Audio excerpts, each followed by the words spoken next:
Bom, gato por lebre, casamento com suíço, parte 3. Se eu não for interrompida de novo. Enfim,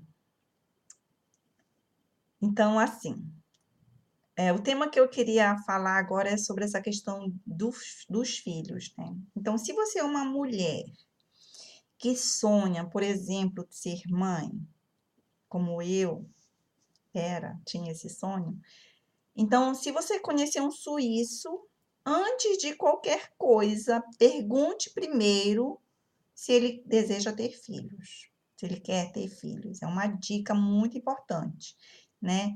E receba a resposta dele com sinceridade e, e baseie a sua decisão nessa resposta que ele vai dar, porque isso é um caso muito sério. Se for um suíço que disser para você não quero ter filhos, olha, e se você quer, ou você gosta muito dele ao ponto de abrir mão do seu sonho de ser mãe, ou você procura outro, né? Porque senão você pensar que vai mudar a ideia dele de querer ter filho, né? Pode até ter casos, né? Deve existir casos de pessoas que conseguiram mudar. Eu já conheço até um que a pessoa depois mudou a ideia do marido que não queria ter filho e depois conseguiu convencê-lo de que seria importante e tudo mais.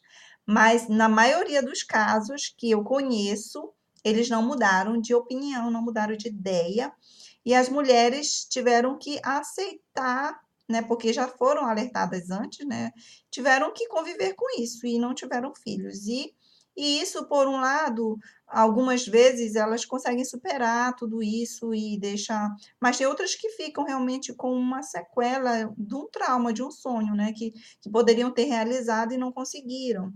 Então, fica a dica para vocês sobre a experiência dessas outras amigas que eu tive, que eu conheci, outras pessoas que falaram sobre essa experiência de que eles não abriram mão. Porque tem muitos suíços realmente aqui na Suíça que eles não querem ter filhos. Eu não sei exatamente qual é a razão dessa decisão de eles não quererem ter filho e não querem, simplesmente não querem abrir mão dessa decisão. Então, pensem bem, se conhecer alguém, perguntem logo se eles pretendem ter filho ou não e como é que vai ser, né? Porque senão a chance, se você quiser ainda assim pensar que vai mudar a ideia dele no futuro, olha, eu te aconselho a pensar bem sobre essa estratégia, porque a maioria das vezes não funciona. Então, fica a dica sobre essa questão dos filhos, né? E também uma outra questão é, por exemplo, a profissão, né?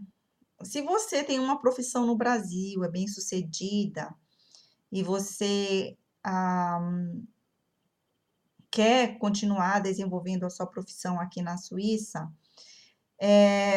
se informa bastante sobre essa questão, né? É possível você realmente desenvolver a sua profissão. Tem profissão que não exige tanto o alemão, né? As pessoas às vezes usam mais o inglês, dependendo da área, e outras é necessário realmente o conhecimento do alemão.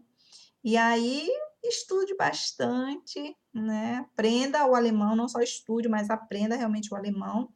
E aí você tem a faca e o queijo na mão para se integrar na sua própria profissão, desde que seus diplomas, né, sejam reconhecidos, também se for esse o caso.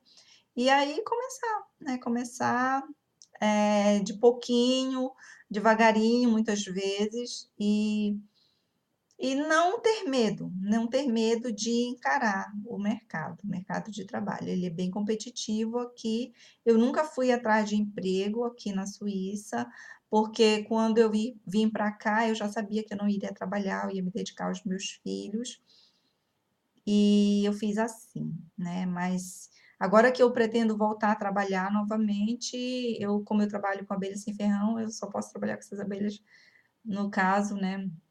preferivelmente, né, no Brasil. Então é para lá que eu vou e lá eu vou começar novamente a atuar profissionalmente, né? Aqui realmente eu não busquei essa alternativa, essa possibilidade. Embora que se eu fosse ficar aqui mais tempo, talvez eu pudesse buscar alguma coisa nessa área, na minha área de biologia, mas como não é o caso, graças a Deus, nós vamos voltar para o quentinho do Brasil. E logo, logo vamos estar aí nesse calorão, calor humano. E é isso. Eu vou abordar um pouco mais sobre esse tema num outro vídeo. Tchau, tchau.